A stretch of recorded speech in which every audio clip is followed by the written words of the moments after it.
श्री सद्गुरुदेव भगवान की जय। श्री सीताराम सरकार की जय। श्री राधा रमण लाल की जय। श्री गौरी शंकर महादेव की जय। सभी दर्शकों और भक्तों को कोटि कोटि प्रणाम। सबको प्रेम भरा जय जय श्री राधे, जय जय श्री सीताराम। जितने भी साधक हैं, भक्त हैं, बहुत ही महत्वपूर्ण विषय है और बहुत ही ध्यान से सुनेंगे। देखिए, साधना में सबसे बड़ी बाधा दुख ही करता है, प्रतिकूलता ही करती है। जिसे कभी कभी बहुत से साधक ऐसे होते हैं जो भजन कर रहे हैं और उन पे दुख आ गया, कोई प्रतिकूलता आ गई, तो भजन उनका डगमगाने लगता है, विपरीत भाव आने लगते हैं, भजन पे विश्वास कम होने लगता है। ये ध्यान रखें, और ये बहुत बड़ी भूल है, और ऐसा सिर्फ अज्ञान के कारण। देखिए, हमें ये सोचना चाहिए, किसी भी व्यक्ति पर, चाहे वो भजन कर रहा हो चाहे ना कर रहा, अगर उसे दुख हो रहा है किसी के व्यवहार से, किसी की बात पर, कैसा भी अगर उसे दुख हो रहा है, तो उसे ये ध्यान करना चाहिए कि उसी का कर्म ही उसे दुख दे रहा है, दूसरा कोई नहीं। वो चाहे व्यक्ति हो, चाहे वस्तु हो, चाहे स्थान हो, जिससे भी आपको दुख मिल रहा है, वो आपका ही कोई पूर्व का कर्म उसे प्रेरित करके आपको दुख दिला रहा है। और ऐसा ही होता है। हमें प्रकृति के नियम पर श्रद्धा करनी चाहिए। जो हम पहले कर चुके हैं, वर्तमान में हम जो कर रहे हैं, उससे कभी भी उसकी तुलना नहीं करनी चाहिए, क्योंकि अब आप जो कर रहे हैं उसका आगे फल कब मिलेगा ये कोई नहीं कह सकता। लेकिन ये आप भविष्य का निर्माण कर रहे हैं, जो अभी आप कर्म कर रहे हैं। इस बात को समझ लेना चाहिए। कभी भी अविश्वास अपने नाम जप पर, भजन पर नहीं करना चाहिए। चाहे कोई कितना भी हमें बहकावे, चाहे जितना ही भजन की निंदा करे, हमें विश्वास दृढ़ रखना है, और तभी आप साधना में आगे बढ़ भी पाएंगे। एक बात आप ध्यान देंगे, जैसे आप देखते होंगे जगत में कि माता पिता अगर उनका पुत्र कोई नशा करने लगे या कोई गलत आचरणों में उतर जाए, व्यसनों में उतर जाए, तो माता पिता को बहुत कष्ट होता है। माता पिता नशा नहीं करते, वो बिल्कुल ठीक से चल रहे हैं, वो चाह रहे हैं कि हमारा पुत्र ठीक हो, स्वस्थ हो, लेकिन वो अपने पिछले स्वभाव के कारण या कोई भी कारण हो, वो नशा अगर करने लगा है, तो उसमें दुख माता पिता को प्राप्त होता है। तो इसमें जिसको दुख प्राप्त होता है, तो कर्म भी उसी का है। जो पूर्व का कर्म है वो उन्हीं का है।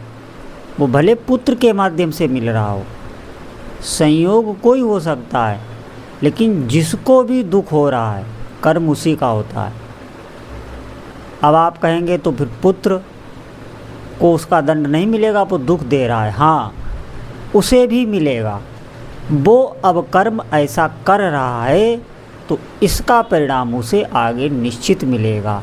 लेकिन वर्तमान समय में वो नशा किए हुए धुत आराम से सुख की नींद सो रहा है, लेकिन माता पिता जाग रहे हैं और उस बात पर चिंतन कर कर के दुख अनुभव कर रहे हैं। आप देखेंगे तो ये जो उन्हें दुख हो रहा है, ये उन्हीं का कोई पुराना कर्म है। और संयोग से प्रकृति किसी भी व्यक्ति या वस्तु को लाके आपको भुगाती है, और इसी बात को कोई भी समझ नहीं पाता। आप अधिक से अधिक भजन करें, भगवान से प्रार्थना करें, इनसे ही हमारे जो कर्म हैं वो कटते हैं, दुख कटते हैं और हमें भजन में आगे का हमारा मार्ग खुल जाता है।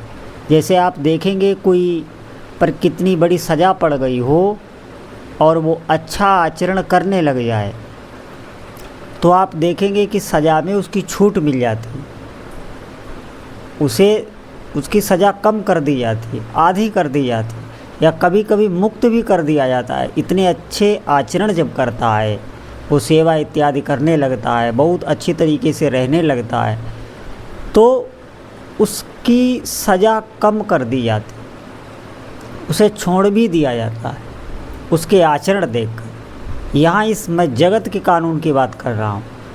इसी प्रकार जब हम अपने पुराने कर्मों की चिंता ना करके अब जो कर रहे हैं उन कर्मों पर ध्यान देते हैं और अच्छे आचरण करते हैं और भगवान का नाम जप अधिक से अधिक नाम जप कर रहे हैं श्रद्धा से, विश्वास से, तो निश्चित ही भगवान हम पर कृपा करते हैं और जो भी कर्म हमारा पिछला है वो आएगा, उसका फल आएगा, लेकिन उससे हम विचलित नहीं होंगे। इतनी भगवान हम पर कृपा करेंगे और हम भजन कर पाएंगे, इतनी हमें शक्ति देंगे, भाव देंगे, भीतर प्रेरणा देंगे। दुख में भी ऐसे ऐसे विचार दे देंगे कि आप बहुत प्रसन्नता से बड़े दुख भोग लेंगे। यही साधक की पहचान होती है, वो विचलित नहीं होता, साधना में आगे बढ़ता चला जाता है, क्योंकि अब जो ये कर रहा है इससे उसका निश्चित ही भविष्य मंगल होगा ही। भगवान नाम जप का फल ही है कि उसके जीवन में मंगल आएगा। लेकिन अगर हम डगमगा गए, अविश्वास कर गए और साधना से विमुख हो गए तो फिर हमारे हाथ क्या लगेगा। आप ध्यान दें, वर्तमान समय में हमें कर्म पर ध्यान देना चाहिए। और अगर कोई व्यक्ति से हमें दुख मिल रहा है उसके व्यवहार से, उसकी किसी बात से, और हम उससे लड़ने लग गए कि ऐसा इसने क्यों कर दिया, हम नया कर्म बनाने लग गए, तो फिर आप ध्यान दें तो आप अपना ही बिगाड़ करने लग गए। अब आप अपना भविष्य संवार नहीं ले, बिगाड़ने लग गए। हमें वहाँ पर यही सोचना चाहिए, जब तक हमारे कोई कर्म दुख का नहीं होगा, हमने कोई पाप नहीं किया होगा, तो ये बात समझ ले निश्चित हमको दुख नहीं मिल सकता। और अगर हमारे जीवन में सुख है, शांति है, तो निश्चित ही हमने कोई पुण्य किया है, वही हमें सुख के रूप में प्राप्त होता है। पाप पुण्य इसीलिए तो उनका वर्णन है और ये भोगना निश्चित ही पड़ता है। अगर बच सकते हैं तो केवल और केवल भगवान का नाम जप ही हमारी रक्षा कर सकता है और कोई उपाय नहीं। हमें भगवान का नाम जप अधिक से अधिक करना चाहिए और श्रद्धा नहीं करनी चाहिए। और बिल्कुल अगर हमारा मन नहीं लगता, जैसे ऐसा भी होता है जब हमारे पाप अधिक होते हैं, एक बात ध्यान दें, तो नाम जप में हमारा मन नहीं लगेगा। जितना मन पवित्र होगा उतना भजन में अपने आप लगेगा, सात्विकता अपने आप आएगी, शांति अपने आप आपके हृदय में स्फुरित होगी, कहीं से लानी नहीं होती। लेकिन जब पाप अधिक होंगे तो मन अशांत रहेगा, विचलित रहेगा और भजन में बिल्कुल नहीं लगेगा। तो साधक को क्या करना चाहिए, अधिक से अधिक ज़बरदस्ती ही भजन ही करना चाहिए, दूसरा कोई उपाय नहीं। अधिक से अधिक भजन करें।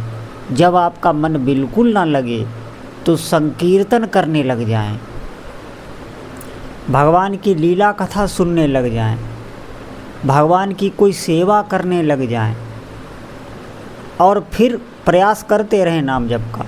और नाम जप में जब शांति मिलने लगे तो नाम जप करने लग जाएं, मन लगने लगे तो करने लग जाएं। और नहीं तो हमारी तो यही राय है कि बिल्कुल भी मन ना लगे तो भी नाम जप ना छोड़ें। आप ज़बरदस्ती थोड़ी देर उसे पकड़े रहें तो आप देखेंगे थोड़ी देर बाद मन लगने लगता है।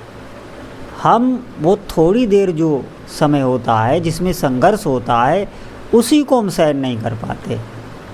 और जबकि हर व्यक्ति में सहन करने की एक अद्भुत शक्ति होती है। बड़े से बड़ा दुख, शारीरिक दुख और कोई मानसिक दुख, बड़ी से बड़ी पीड़ा अचानक से आ जाती है तो वो हम सहन कर लेते हैं, आप देखेंगे। लेकिन पहले अगर हमें कोई बता दे तो हम भयभीत हो जाएंगे, हम व्याकुल हो जाएंगे, हमारा समय उसके चिंतन में ही नष्ट हो जाएगा कि ऐसा होने वाला, ऐसा होने वाला। ये सोच सोच के ही वो व्यक्ति डर जाता है। तो वो सोच सोच के जितना व्याकुल रहने लगता है, भय में रहने लगता है, उतना समस्या आने के बाद नहीं होता। फिर तो वो सहन ही करता है, भले ही वो अशांत होकर सहन कर ले या शांति से सहन कर ले, लेकिन जो सहने की शक्ति है वो सबके पास है।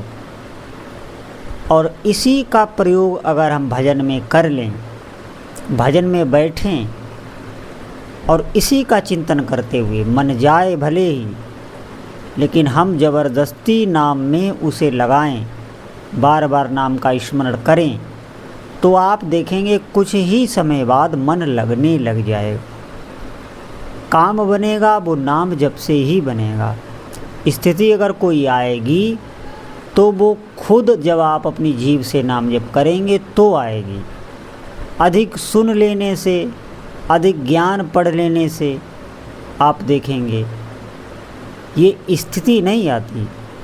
हाँ, तर्क आ जाएगा, आप तर्क करने लग जाएंगे, शास्त्रार्थ करने लग जाएंगे, सब कुछ हो सकता है, बहुत बड़े विद्वान आप बन सकते हैं। लेकिन जो एक अध्यात्म ज्ञान जिसे कहते हैं, अपने स्वरूप का ज्ञान जिसे कहते हैं, भगवत प्रेम जिसे कहते हैं, वो आपको नाम जप से ही आवेगा और इससे पुण्य भी बनता है। ऐसा नहीं है कि भगवत प्राप्ति ही होती है, वैसे भगवत प्राप्ति से बढ़कर कुछ भी नहीं। अगर आपके भीतर इच्छा भी आ जाए कि हमें अब भगवत दर्शन ही करने और हमारी कोई इच्छा नहीं, तो ये इच्छा करने मात्र से संसार के जितने भी सुख हैं वो आपके पीछे दौड़ने लग जाएं। आप क्या समझते हैं? ये कोई साधारण बात नहीं है। ये कहने सुनने में कह तो दिया जाता है कि भगवान के दर्शन की हमारे अंदर इच्छा है, लेकिन आप देखेंगे अगर वो भगवान हमें मिल जाएं तो हम क्या करेंगे? कुछ ना कुछ हम उनसे अवश्य ही मांग बैठेंगे, क्योंकि हमारे भीतर वासना बनी रहती है और हमें पता भी नहीं होता। भजन के प्रभाव से वासना दब जाती है, नष्ट नहीं होती। नहीं तो अगर भगवत दर्शन की जिसके भीतर इच्छा आ गई तो जितना भी वैभव है, संसार के जितने भी बड़े से बड़े सुख हैं, जिन सुखों के लिए वो भूतकाल में कभी लालायित रहा हो, वो जितने भी सुख हैं वो सब उसके पीछे भाग पड़ेंगे। आप निश्चित इस बात पर विश्वास कर लें, क्योंकि अब संसार से विमुख होकर वो भगवान की तरफ आगे बढ़ने लगा है। तो जितनी भी सिद्धियां हैं, जो भी वैभव है, वो सब उसके पीछे पड़ जाएगा। आप क्या समझते हैं? भगवान का भजन बहुत ही सुख देने वाला है। तो ये बात दिमाग में बैठ जाती है कि भगवान का भजन करने से हमारे जो सांसारिक कार्य हैं, जो भौतिक कार्य हैं, वो बिगड़ जाएंगे। ये सबसे बड़ी गलत धारणा है।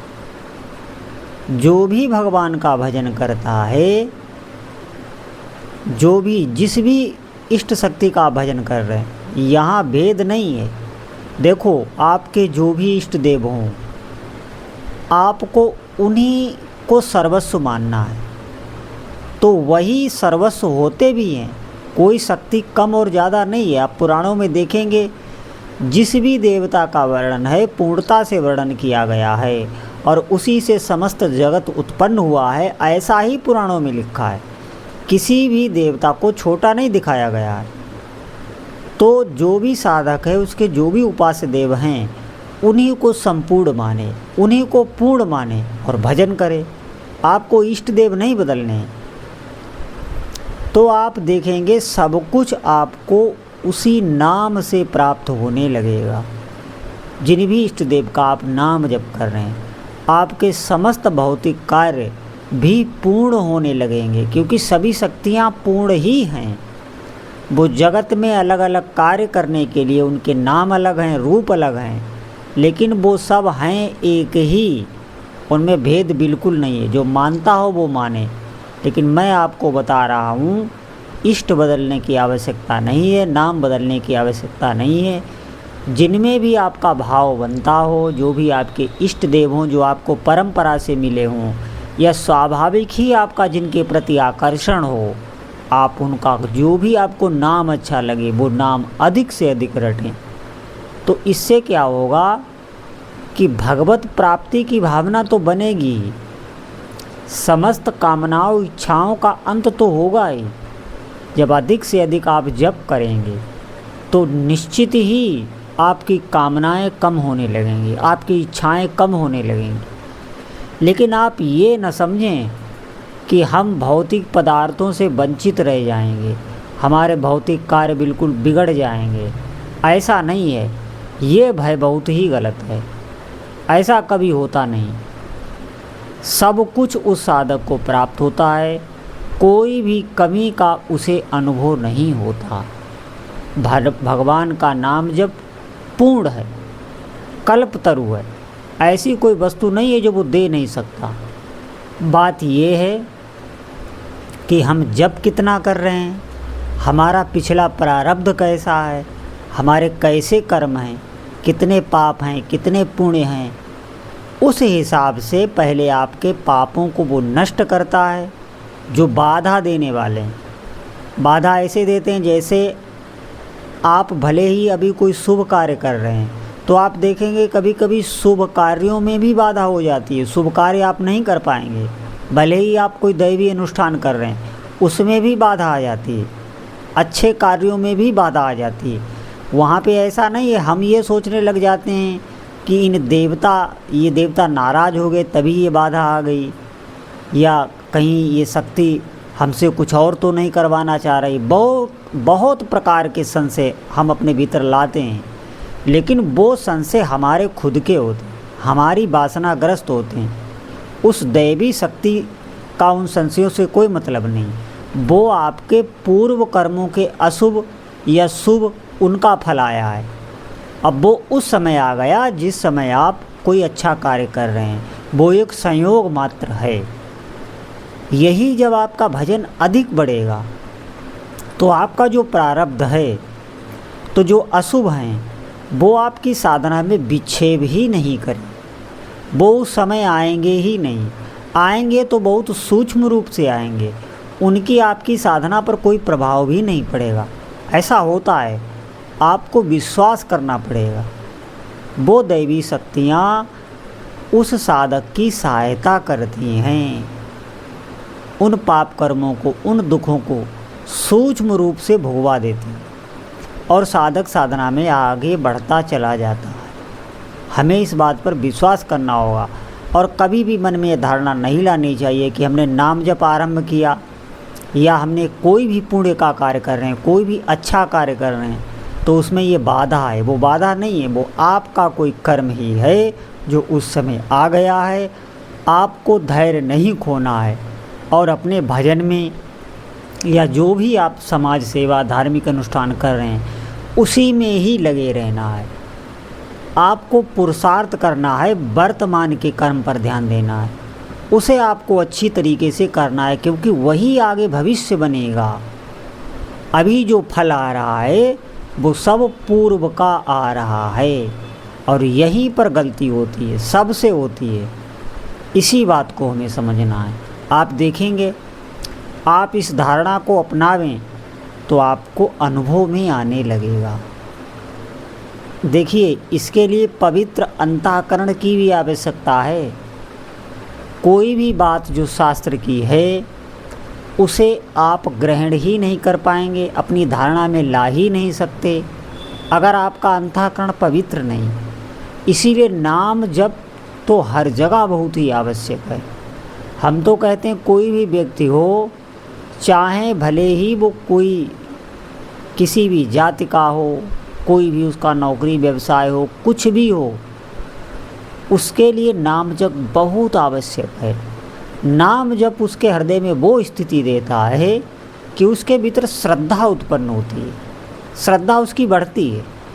जो हमारे शास्त्रों के वाक्य हैं, जो शास्त्रों के मंत्र हैं, जो हमारे देवी देवताओं की उपासनाएं हैं, उनमें नाम जप श्रद्धा बढ़ा देता है। अगर कोई व्यक्ति नाम जप कोई साधक कर रहा है तो वो कोई भी साधना करे, किसी भी देवी की करे, किसी भी देवता की करे, वो बहुत अधिक फलदायी होती है, क्योंकि उसका विश्वास इतना अधिक होता है। भगवान नाम जप के प्रभाव से ही ऐसा होता है।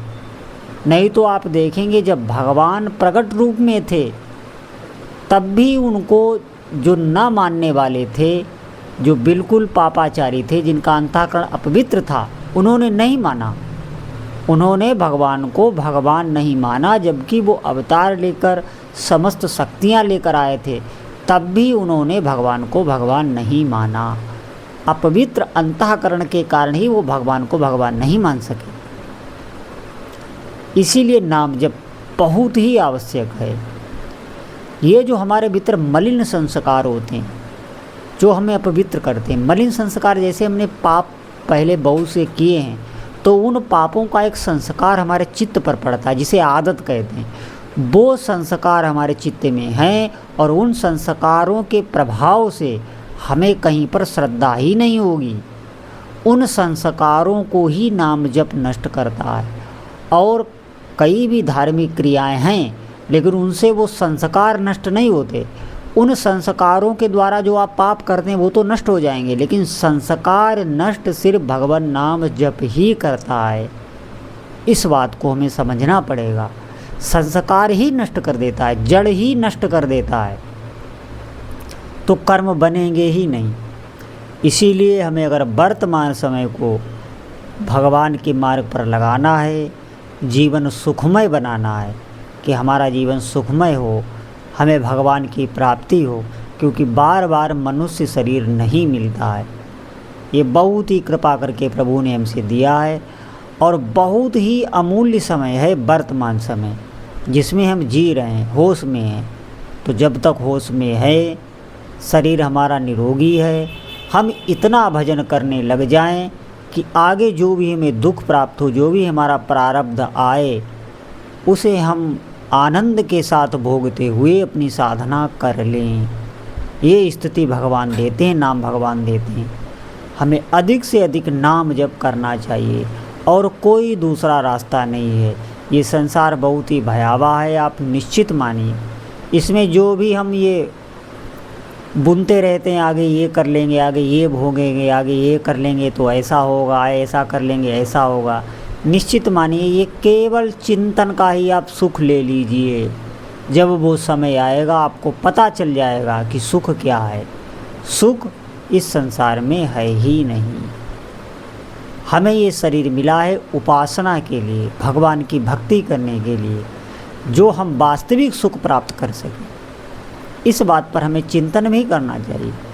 अगर सुख होता, इन भौतिक सुखों से अगर सुख होता, तो निश्चित मानिए जिनके पास भरा पड़ा है उन्हें सुख मिल जाता, वो तृप्त हो जाते। लेकिन आप देखेंगे उनकी कामनाएं हमसे भी ज़्यादा हैं। उनकी कामनाएं बहुत ज़्यादा हैं, तृष्णा बहुत ज़्यादा है, उनके भीतर क्रोध बहुत ज़्यादा है, अहंकार बहुत बढ़ जाता है। उनका निश्चित ये पतन वाले ही मार्ग हैं। उनका आप देखेंगे कि देखने में तो लग रहा है कि बहुत धन संपदा है, मान सम्मान है, लेकिन भीतर ही भीतर वो जलते रहते हैं, क्योंकि क्रोध अहंकार इतना बढ़ जाता है। ऐसा उनका स्वभाव हो जाता है। देखने में वो आपको प्रसन्न लगेंगे, क्योंकि आप भी भ्रमित हो जाएं इसीलिए, लेकिन वो भीतर ही भीतर रोते रहते हैं। उन्हें शांति नहीं मिलती, भौतिक सुखों में शांति नहीं है। इस बात पर आप चिंतन करके जैसे भी हो अपने मन को समझा लेना चाहिए और अधिक से अधिक भजन करना चाहिए। भजन में ही सुख है, भगवान के नाम जप में से ही सुख है। तो अधिक से अधिक हमें भगवान का नाम जप करना चाहिए। जितने भी साधक हैं, जो भी सुन रहे हैं, वर्तमान समय में अधिक से अधिक हमें भजन करना चाहिए। और ऐसा नहीं है जैसे आप आज अगर अधिक से अधिक भजन करें तो आपको कल ही अनुभव में आएगा कि आपका चित्त आज प्रसन्न है, आपको खुद अनुभव में आने लगेगा। ये प्रायोगिक है, कोई ऐसा नहीं है काल्पनिक। जिस दिन भी आपका भजन अच्छा होगा उस दिन आपके चित्त में एक विशेष प्रसन्नता होगी। तो सभी साधकों से प्रार्थना है अधिक से अधिक भगवान नाम जप करें। बोलो जय जय श्री सीताराम।